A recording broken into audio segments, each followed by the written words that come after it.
آزادی حاصل کرنے کے لیے بہت بڑی بڑی قیمتیں چکائی ہیں، لیکن جب ہم قوم بنی اسرائیل نے فرعون سے آزادی حاصل کی تو اس آزادی کی انہیں کوئی قیمت ادا نہیں کرنی پڑی۔ جب قوم بنی اسرائیل کو مصر کی غلامی سے رہائی، آزادی اور چھٹکارا چاہیے تھا تو انہیں کوئی قیمت ادا نہیں کرنی پڑی۔ کیوں؟ کیونکہ اس آزادی میں خدا نے اپنی الہی فیور کو جاری کیا۔ آمین۔ خدا نے اپنی فیور کو جاری کیا، مداخلت کو جاری کیا۔ حالات اس طرح کے بنا دیے کہ فرعون نے کہا آپ لوگ جاؤ، جب ہر طرف ماتم ہی ماتم تھا، مصر کا کوئی پلوٹا نہیں بچا تھا، ان کے جانوروں کے پلوٹے بھی مر گئے تھے، تو انہوں نے کہا آپ لوگ جاؤ، تمہارا خدا زندہ خدا ہے۔ ہاللیلویہ۔ ارے جو زندہ خدا ہے اس کو ہم کیسے بھول سکتے ہیں، یا اس کی حضوری میں ہم کیسے نہ آئیں؟ ان کی جگہ قیمت چکانے کا انتظام خدا نے خود کیا تھا۔ اسی طرح خداوند یسوع نے انسان کو گناہ کی غلامی سے، جس کا انجام موت تھا، اپنا خون بہا کر آزاد کیا، اور انسان کا سارا بوجھ، ایک دوسرے کو کہیں ہمارا سارا بوجھ اس خدا کے بڑے نے یعنی مسیح خداوند نے اٹھا لیا۔ آمین۔ اور انسان کو یہ آزادی مفت میں ملی ہے۔ یاد رکھیں، یہ نجات، یہ آزادی ہمیں مفت میں ملی ہے، ہمیں مفت میں ملی ہے، لیکن یسوع نے اس کی قیمت ادا کی ہے۔ آمین۔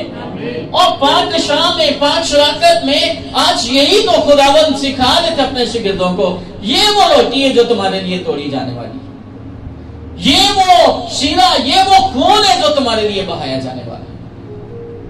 واضح بتا رہے تھے یہاں پر خداوند مسیح، خداوند یسوع یہاں پر واضح بتا رہے ہیں، واضح طور پر انسان کا سارا بوجھ اس خدا کے بڑے نے اٹھا لیا ہے، اور انسان کو یہ آزادی مفت حاصل ہوئی ہے۔ ایک انگلش لکھاری نے اس آزادی کے بارے میں بڑی زبردست بات کی ہے، شاعر بانی کے بارے میں وہ لکھتا ہے، آخری فسا کے وقت خداوند یسوع نے ہاتھوں سے بنی ہوئی روٹی سے اپنے آپ کو تشبیہ دی، ہاتھوں سے بنی ہوئی روٹی کو لیا اور کہا یہ روٹی جو ہے یہ میرا بدن ہے۔ یاد رکھیں، یہ جو روٹی بنتی ہے نا ہاتھ سے، اس کا ایک بہت بڑا پروسیجر ہے، اس میں کسان کی محنت شامل ہوتی ہے۔ سمجھ آ رہی؟ کسان کی محنت شامل ہوتی ہے، روٹی بنانے والے کی محنت شامل ہوتی ہے، روپیہ پیسہ اس کے اوپر خرچ ہوتا ہے، ایک جگہ سے دوسری جگہ اس کو جب موو کرنا ہوتا ہے گندم کو یا آٹے کو، تو اس کے لیے ٹرانسپورٹیشن کا بھی اخراجات آتے ہیں، پھر یہ ہم تک پہنچتی ہے اور یہ انسانی زندگی کو پھر قائم کرتی ہے۔ انسانی زندگی کو کیا کرتی ہے؟ یہ پھر قائم کرتی ہے، پھر اس سے انسانی زندگی قائم ہوتی ہے، بحال ہوتی ہے۔ اس لیے میں آپ کو انکریج کرنا چاہتا ہوں چرچ، خداوند یہاں پر سکھا رہے ہیں کہ اسی شاعر بانی کے ساتھ، مسیح کے ساتھ ہماری رفاقت کو، یہ شاعر بانی عام نہیں ہے، یہ مسیح کے ساتھ ہماری رفاقت ہے۔ آمین۔ جب ہم اس بدن کو لیتے ہیں، اس روٹی کو لیتے ہیں، تو ہم مسیح کے بدن کے ساتھ رفاقت رکھتے ہیں، مسیح کے خون کے ساتھ رفاقت رکھتے ہیں۔ اس کے لیے اپنے آپ کو خداوند کے حضور پیش کرنا بہت ضروری ہے۔ ان کی اس بات پر غور کیا جائے تو ہمیں معلوم ہوتا ہے کہ انسانی زندگی کی ساری دوڑ دھوپ اور محنت زندگی کو پر آسائش بنانے کے لیے ہوتی ہے۔ انسان کیوں محنت کرتا ہے؟ تاکہ اس کی زندگی آسائش ہو جائے، اس کی زندگی جو ہے اس میں سہولتیں آ جائیں۔ ان سہولتوں کے لیے وہ صبح سے لے کر شام تک محنت کرتا ہے، لیکن کتاب مقدس میں ایسے ہی لکھا ہے، تو اپنے منہ کے پسینے کی روٹی کھائے گا جب تک زمین میں تو پھر لوٹ نہ جائے۔